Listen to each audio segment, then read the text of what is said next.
नमस्कार, आप देख रहे हैं सच की आवाज़ वेब न्यूज़। मैं हूं आपके साथ शशांक मिश्रा और मैं मौजूद हूं लखनऊ के गुडम्बा थाना क्षेत्र में बेहटा गांव में।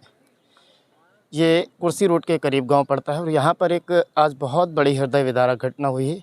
अब हमारे पीछे देख सकते हैं एक पटाखा गोदाम हुआ करता था और यहाँ पर तकरीबन 2 बजे के आसपास भयानक विस्फोट हुआ, जिसमें आप देख सकते हैं कि पूरी तरह से ये जो गोदाम था वो ज़मींदोज़ हो गया। उसके साथ-साथ अगल-बगल के 2 घर भी ज़मींदोज़ हुए हैं और इफ़ेक्टेड हुए हैं। काफ़ी एरिया दोनों घरों का आप देख सकते हैं सामने कि इफ़ेक्टेड हुआ है और भारी नुकसान भी हुआ है। इसके साथ-साथ 2 लोगों की मृत्यु होने की खबर है और 2 लोग घायल हैं, उनको अस्पताल इलाज के लिए भेजा गया है। अभी भी यहाँ पर काफ़ी संख्या में लोग मौजूद हैं और ये घटना कोई साधारण घटना नहीं थी। एसडीआरएफ की टीम ने आकर यहाँ पर राहत बचाव कार्य किया और जो लोग दबे थे उनको निकालने का कार्य किया। बाकी जो भी लोग मौजूद थे वो सब सुरक्षित हैं, लेकिन 2 लोगों की मृत्यु की सूचना है। अब ये फैक्ट्री यहाँ पर कब से थी, फैक्ट्री या गोदाम जो भी था ये कब से था, इसका कोई अता पता नहीं है। ये लगातार चल रहा था। यहाँ पर आप देखेंगे तो आसपास बस्ती भी है, लोगों के लिए एक बड़ा खतरा भी था। अब ये कैसे कोई घटना हुई है इसके बारे में भी यहाँ पर कोई जानकारी नहीं मिल पा रही, लेकिन आसपास आप देखेंगे तो अभी भी भारी भीड़ यहाँ पर मौजूद है।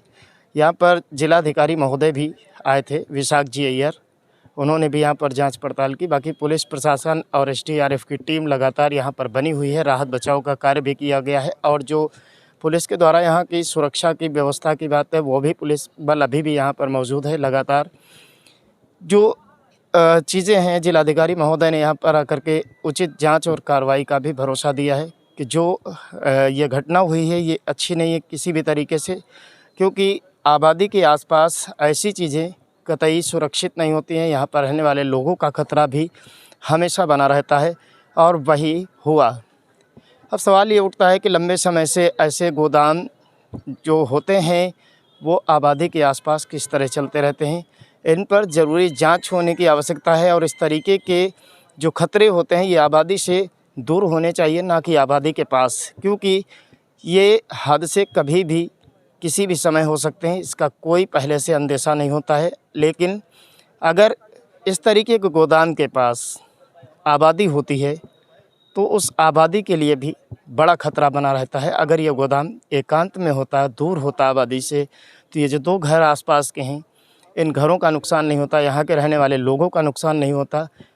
आगे आने वाले समय में लखनऊ ज़िले में खासकर जो घनी आबादी का क्षेत्र है वहाँ पर इस तरीके की जो गतिविधियाँ हैं उनको निर्धारित करने की आवश्यकता है। उन जगहों की जांच होने की आवश्यकता है कि इस तरीके के जो गोदाम हैं वो कतई आबादी के पास नहीं होने चाहिए, ताकि लोग हमेशा हमेशा के लिए सुरक्षित रहें। अब हम मौजूद हैं ग्राउंड ज़ीरो पर और हम आपको यहाँ की जो एक-एक चीज़ है वो दिखाने का प्रयास करेंगे। यहाँ पर आप देखेंगे तो अभी जो विस्फोटक सामग्री है, जो पटाखों में भरने वाला बारूद होता है वो जगह-जगह पर यहाँ पर पड़ा हुआ है और करीब से हम दिखाने का प्रयास करेंगे कैमरामैन के माध्यम से कि यहाँ पर देखिए अभी भी सुतली बम जैसी चीज़ें यहाँ पर मौजूद हैं। जो दीपावली जैसे त्यौहार में पटाखे और शादियों में जो आतिशबाजी की जाती है उसका सामग्री है यहाँ पर, और काफ़ी मात्रा में अभी भी यहाँ पर बारूद बिखरा पड़ा हुआ है।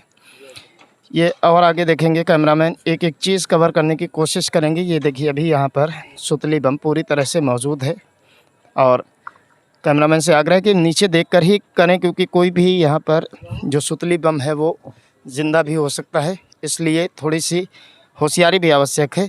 और पीछे से हम दिखाना चाहेंगे कि यहाँ पर एक घर है, देखिए, जिसकी यहाँ से दूरी करीब 20 मीटर है और विस्फोट कितना ज़ोरदार है इसका आप अंदाज़ा लगा सकते हैं कि ये इस घर की दीवार पर भी देखिए आप किस तरीके से होल हुआ है। ये भी इस घटना की भयावहता को दर्शाता है कि कितना ज़ोरदार धमाका हुआ होगा। यहाँ पर मौजूद हैं या पड़ोस में रहने वाले, उनसे हम बात करेंगे। क्या नाम है भैया आपका? मोहम्मद मकसूद। आप यहीं थे जब धमाका? यही मकान है हमारा। मकान आप ही का है? हाँ। जब धमाका हुआ तो आप हम मौजूद थे? थोड़ा बाहर थे हम। हाँ। जो धमाका हो गया उसके बाद में हम आए हैं। अच्छा। लेकिन दीवार और छत भी जो है एकदम क्रैक हो गई है, छत बैठ गई एकदम। बैठ गई? हाँ। ये घर आपका है और अंदर कोई आपके यहाँ जख्मी तो नहीं हुआ? नहीं, जख्मी नहीं हुआ है। जैसे मतलब हादसा होने लगा बस सारी औरतें बाहर निकल के भाग गई, घर खाली कर दिया। ये लगभग 2 बजे के आसपास की बात। हाँ, 2 बजे के आसपास। तो यहाँ पर ये गोदाम था पटाखों का? ये हम रहते हैं 2010 से, तो ये चूड़ी बेचते थे। उसके बाद में ये पटाखा में जो बाज़ार में बिकते हैं तो वो बेचते थे। यहाँ का हम लोग नहीं जान पाए 10 साल से, तकरीबन रहे 15 साल से, कि पटाखा घर के अंदर बनाते हैं। अगर ये बात जानकारी होती तो जो कारोबार चल रहा था एक गुप्त तरीके से। हाँ, ये जानकारी हमें नहीं थी। नहीं जानकारी होती तो फ़ौरन अप्लाई करते इस पर कि भाई बस्ती के अंदर आप थोड़ा काम कर सकते हैं, ये बाहर करिए आप। बिल्कुल, ये कार्य जो है बस्ती से दूर का है और बस्ती में हो रहा था, ये बिल्कुल गलत हो रहा था। क्या कहना चाहेंगे प्रशासन से? इस तरीके की जो गतिविधियां शहर में चल रही, बस्ती में चल रही, क्या एक्शन लेना चाहिए? मतलब वो जो इस तरह की जो चल रहा है सिस्टम, इसको बस्ती के बाहर किया जाए। ये बस्ती के अंदर का ये काम नहीं कि गोला बारूद बंधा जाए, पटाखा बंधा जाए, है कि नहीं? अगर नुकसानदेह मतलब अगर देखा जाए तो आप लोग अगर मौजूद होते उस समय यहीं पर अंदर तो औरतें दहशत खा करके एकदम बेहोश पड़ी हैं। बेहोश हो गई। औरतें हैं मौजूद अभी? हाँ है। बात करने की हालत में? हाँ है। चलिए हम उनसे भी बात करने का प्रयास करेंगे। हम धमाके से 20 मीटर दूर उस घर के अंदर है जहां पर अभी हमने आपको बाहर से दिखाया था कि दीवार में छेद था। अब अंदर की आप पोजीशन देखिए, उससे आपको अंदाज़ा लग जाएगा कि कितना भयानक ये हादसा था, ये धमाका था। ये दीवार घर के अंदर से अगर आप देखेंगे तो घटना स्थल आपको बिल्कुल साफ दिखाई दे जाएगा। ये काफ़ी करीब 2 फीट 2.5 फीट का होल हो गया है और कमरे की अंदर की अगर आप हालत देखेंगे तो उससे आपको अंदाज़ा लगेगा कि कितना भयानक विस्फोट हुआ होगा। जो करीब 20 से 30 मीटर की दूरी पर ये घर है, यहाँ पर दीवारों को फाड़ता हुआ सीधे आप देखेंगे ईंट पत्थर जो भी थे घर के लगे हुए बिल्कुल बिखरे पड़े हुए हैं अभी तक पूरे कमरे में। अच्छी बात तो ये होगी कि इस कमरे में अगर कोई वास्तव में मौजूद होता तो उसके क्या हाल होते। ये देखिए ईंटा कितना बड़ा है, ये इतना बड़ा ईंट अगर किसी व्यक्ति को पड़ जाता तो उसका तो ऊपर वाला ही मालिक होता। क्या नाम है आपका? हमारा आयशा खातून। आप यहीं पर मौजूद थी जब ये धमाका हुआ? नहीं, हम मौजूद है उस गैलरी में रहन। तो के बाद में जो है एकदम में से लगा कि बिजली कड़की। तो हम के इनका जो है हाला डोला हुआ कहा हुआ, तो ये दरवाजे रजे सब खड़बड़ाए लगे। तो हम बच्चियन का और ये भैया ये नाती रहे तो इकर लेके वो भीतर कमरे में बैठ गए। तो फिर किताब उठे दुआ पढ़े लगे जल्दी जल्दी कि अल्लाह ताला कहे जो उन्हें हटा दो हटा दो। पहले आप नहीं जान पाए कि ये धमाका? हम नहीं, कुछ नहीं, बहुत जोर धमाका तो बहुत कस के हुआ। वो वही डरा कि बिजली कहूँ गिर गई हमका लगा थे। तो इस वजह से हम चारों का लेके उस कमरे में चले गए। फिर बाद में हमारा लड़का वहाँ दुकान पर रहा है, मशीन तो क्या सब जो ने टूट गई है, यही जगह रखी रहा भी हटा दिए हैं। तो वही जो है आवा हुआ से गए अम्मी बाहर देखो यहाँ कितना सब मजमा बटोरा है और तुमका कुछ पता ही नहीं चला। अरे हम कहें भैया हम कुछ नहीं जाने, हमार जो ने सबका पकड़े यूँ इतना रोवे हम इका चपकाए, अरे अम्मी हम नानी बचा लो नानी बचा लो। अब हम कहा करी भैया कोई आदमी माने तो हमरो नहीं दिल काबू करे। तो कहीं बाहर बहुत मजमा पड़ा है, उनके वहाँ आग लग गई। तब हमारा लौंडा हुआ तो सब हमका लोगों के बाहर घसीट के लेके गवा। तब फिर जो है हम इन लोगों का। चलिए आप परेशान न होइए, काफ़ी अभी भी आप देख सकते हैं कि इतनी दहशत है कि अभी भी बोलने में सक्षम नहीं हो पाए। आज 4 घंटे होने को आ गए हैं लेकिन अभी भी वो दहशत बरकरार है। ये कौन किसका मकान था जो गिरा हुआ है? हमारा बगल में वो वाला जिसमें पटाखा? वो आलम है। आलम? हाँ। तो उनके यहाँ सब लोग बचे? उनके वहाँ 3 से 4 लोग खत्म हो गए हैं। 3-4 लोग खत्म हुए? हाँ, एक ही घर के? हाँ एक ही घर के खत्म हुआ और 2-3 लोगों की भर्ती है, गंभीरता बहुत ज़्यादा है। अच्छा। खत्म कितने लोग हुए? 4 के 4 लोग? 4-5 हुए हैं। हम तो बाद में आए हैं। हाँ। लेकिन मालूम होता कि 5 लोग खत्म हुए। हाँ। ये मशीन तो देखिए, ये देखिए अभी मशीन पर किस तरीके से ईंटें पड़े हुए हैं। 4-5 लोगों को भी ख़त्म होने की ऐसी सूचना आ रही, लेकिन आधिकारिक पुष्टि जो है अभी तक सिर्फ 2 की हो पाई है और पूरी स्थिति क्लियर होने में 1 से 2 दिन लग सकते हैं। अब हम घर की छत पर मौजूद हैं और यहाँ से हम आपको घटना स्थल दिखा रहे हैं जो जहाँ पर मुख्य विस्फोट हुआ था वो हमारे ठीक ये सामने आप देख सकते हैं कि किस तरीके से विस्फोट हुआ और उसके बाद जो घर इसकी चपेट में पड़े। अभी हमने आपको दिखाया घर के नीचे की हालत क्या है, घर के अंदर की हालत क्या है और अब हम आ गए हैं छत पर। छत पर अगर आप देखेंगे तो साफ़ तौर पर अभी भी कितना बारूद था वो आपको अभी भी छत पर दिखाई दे जाएगा। छत की हालत से आपको समझ आ जाएगा कि कितनी ज़्यादा मात्रा में यहाँ पर बारूद होगा और जो धमाके हुए जो आसपास के घरों की हालत है उससे बिल्कुल स्पष्ट हो गया होगा कि किस तरीके का ये धमाका हुआ। अभी आपको और दिखाएंगे तो ये छत पर आप देखेंगे तो जो इस घर के बगल में एक और घर है, यहाँ की भी हालत अगर आप देखेंगे तो वो आप देख सकते हैं एक बाल्टी उड़कर आई है। वो बाल्टी आपको दिखाई दे रही है, वो बाल्टी भी उसी धमाके में उड़कर आई है। और यहीं से अगर हम करीब 30-40 मीटर दूरी पर देखते हैं तो एक और दीवार में बड़ा सा होल दिखाई दे रहा है। हाँ, जूम करने की कोशिश करेंगे कैमरामैन तो दिखाई देगा कि एक कम से कम 2 फीट का होल उस घर में भी दिखाई दे रहा है। इससे धमाके की जो भयावहता थी और धमाके के जो बारूद था उसकी कितनी विशालता है बारूद की, वो आपको साफ नज़र आ जाएगी। कितनी दूर दूर तक, यानी कि घटनास्थल से करीब 50 से 60 मीटर 70 मीटर तक की दूरी पर दीवारों को फाड़ दिया है धमाके ने। तो मंज़र क्या होगा उस समय का, ये तो यहाँ के बासिंदे ही जान सकते हैं। आपने सुना भी अभी लोगों से कि लोगों को लगा कि बिजली एकदम से गिर गई है, लेकिन उसके बाद पूरे माहौल में यहाँ पर अफरा तफरी मच गई। लोग जो है इधर उधर भागने लगे, लोग भीड़ इकट्ठा हो गई और लोगों में एक दहशत फैल गई। वो दहशत अभी तक यहाँ के आसपास रहने वाले लोगों में कायम है। ये आप देखेंगे जो धमाका जिस घर में हुआ उसके जस्ट पीछे घर बना हुआ था और वहाँ की भी स्थिति आप देखेंगे तो बहुत ज़्यादा ख़तरनाक और भयावह स्थिति है। ये आप जो देख रहे हैं इसके पीछे बाथरूम बना था कमरे के पीछे और उसके बाद कमरा था। कमरे में कुछ भी सुरक्षित नहीं बचा है। ये बेड जो था ये किनारे पड़ा हुआ था, ये खिसक कर यहाँ पर आ गया और पूरा चकनाचूर हो गया है। और हम कैमरामैन से आग्रह करेंगे कि पीछे दिखाएंगे तो एसी, ये एसी जो लगा हुआ था, धमाके की जो रफ्तार थी, जो धमाके की गति थी, इतनी तेज़ थी एसी में कुछ भी नहीं बचा हुआ है। सिर्फ लोहे का टीन उसमें लगा रह गया है, बाकी सब कुछ ख़त्म हो चुका है। इस कमरे में आप देखेंगे तो सारे फर्नीचर जो कुछ भी रहा है सब चला गया है। और अभी भी यहाँ पर एक चीज़ महसूस कर सकते हैं कि जो बारूद की बू है वो अभी भी यहाँ पर आ रही है। ये स्थिति यहाँ की रही जो बेहद ख़तरनाक रही। और लखनऊ ज़िले में इस तरीके की जो पटाखा फैक्ट्री, जो पटाखा गोदाम है उन बस्ती के बीच में चल रहे हैं, उनको कतई नहीं चलने देना चाहिए। प्रशासन को इसमें लगातार जांच करनी चाहिए ताकि जो आसपास रहने वाले लोग हैं उनकी जान सलामत बनी रहे, क्योंकि इस तरीके की फैक्ट्रियां एक लंबे हादसे को दावत दे सकती हैं। कितने लोग इस हादसे में चपेट में और आ जाते इसका आप अंदाज़ा नहीं लगा सकते। जिस तरीके की यहाँ पर घटना दिख रही है वो बहुत ज़्यादा भयानक है और बहुत ज़्यादा इसके परिणाम नुकसानदायी हो सकते थे। लेकिन जो स्थिति अभी भी हुई है, जो सूचना मिली हुई अभी तक स्थिति पूरी स्पष्ट नहीं हो पाई है। 4-5 लोगों की मृत्यु होने की सूचना और कई लोग अभी घायल भी हैं। प्रशासन लेकिन अभी जो स्थिति है उसको पूरी तरह से स्पष्ट नहीं किया है।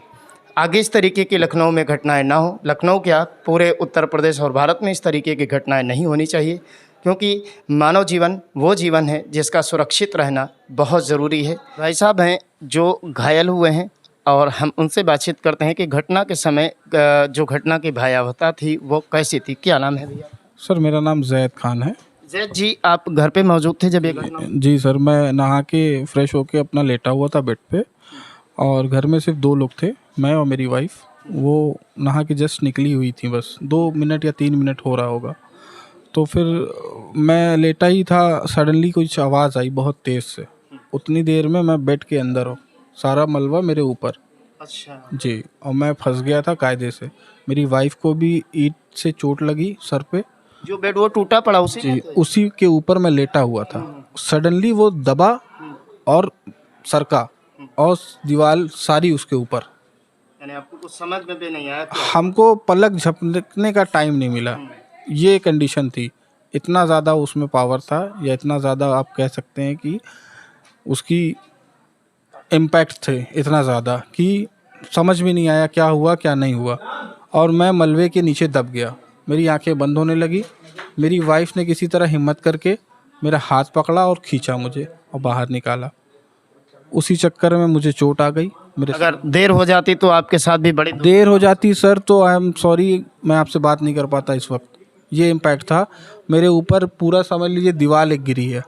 ये दूसरा जीवन आपको मिला? जी, ये दूसरा जीवन मिला, या ऊपर वाले का शुक्र करिए कि कुछ ऐसा कर्म था जो मेरे आगे आया, मुझे बचाया।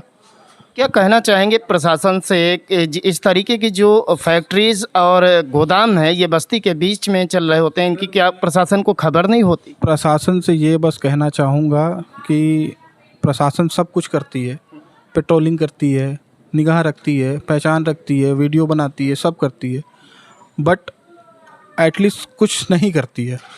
आप समझ सकते होंगे मेरी बात। उनके नज़र में ऐसा तो नहीं है कि सर कि गैर कोई आके रह रहा हो।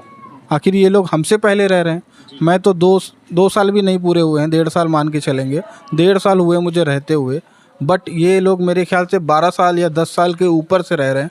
और ऐसी कुछ गतिविधियां अगर कर रहे हैं तो इनको तो पता होना चाहिए प्रशासन को कि इतना बारूद या इतना गोला आया कहाँ से और ये घर में क्यों रखे थे।